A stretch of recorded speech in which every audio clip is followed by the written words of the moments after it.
Long before memory learned to write itself, there lived a king named Dio, whose shadow stretched across 7 valleys, and whose words could still a warm drum.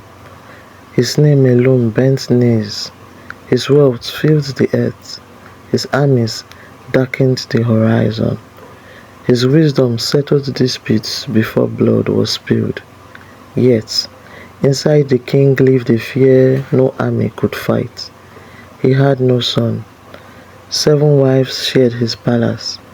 7 women, chosen after rituals, prophecy, and bloodline calculations. 7 wombs blessed in public ceremonies. Yet, year after year, the palace heard only the cries of daughters.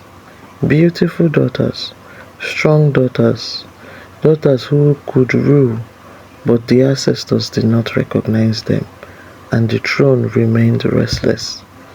At first, the whispers lived outside the palace wall, in markets, at river banks, under moonlight trees. The king's blood ends with him.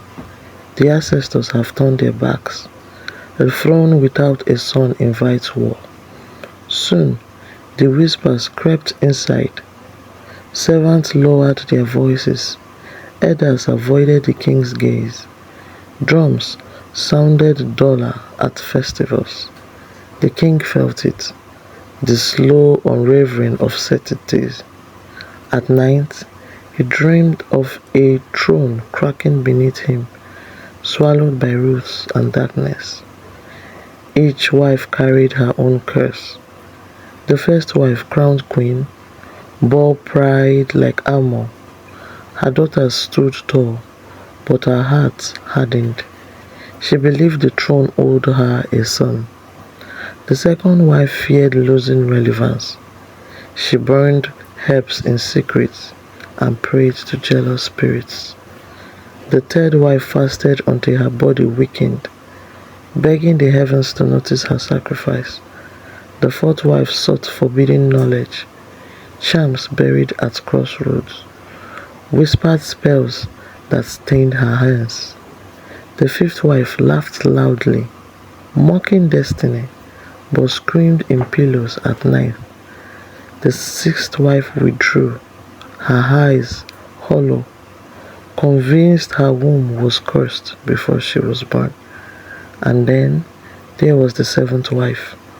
She arrived without drums, without celebration, without expectation. She spoke little, listened deeply, observed everything. She noticed the palace breathed differently at night. She noticed shadows moved even when no one touched. She noticed the king aged faster after each failed prophecy. She said nothing. Desperate, the king summoned voices older than his crown. Priests arrived with white chalk and red feathers. Diviners brought bones and bitter leaves. Herbalists came with roots that tasted like death. Animals were sacrificed. Blood touched stone. The air grew heavy. Still, nothing.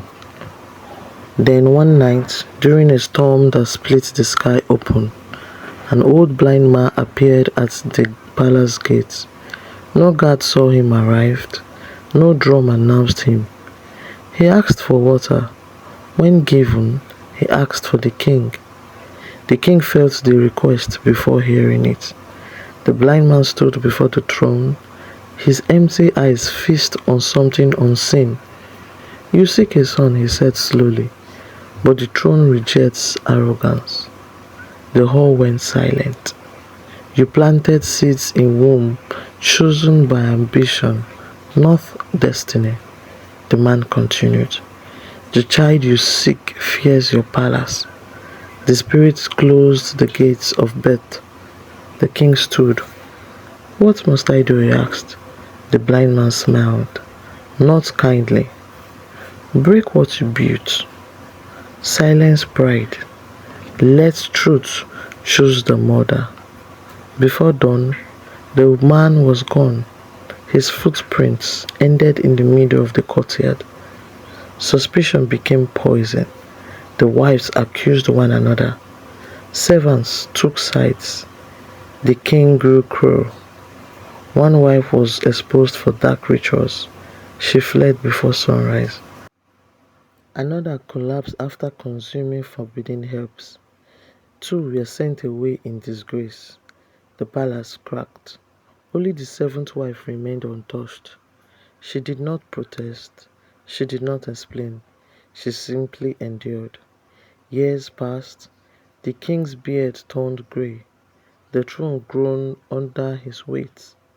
Then one evening, the seventh wife collapsed while fetching water. The healers hesitated before speaking. "She carries life," they whispered. Fear swept the palace. Not joy, fear. The elders warned, "If this child fails, the throne will fall forever." Storms haunted her pregnancy. Dreams followed her. Voices called her name at night.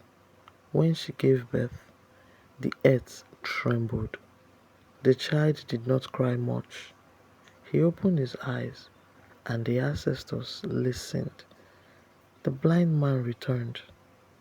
"This child came not to preserve your power," he said, "but to correct it." The king wept. He bowed. A throne does not belong to the loudest womb. Power does not answer force, and destiny cannot be bullied. Sometimes the air waits when pride starves. If you like video like this, kindly share, subscribe, and follow for part 2.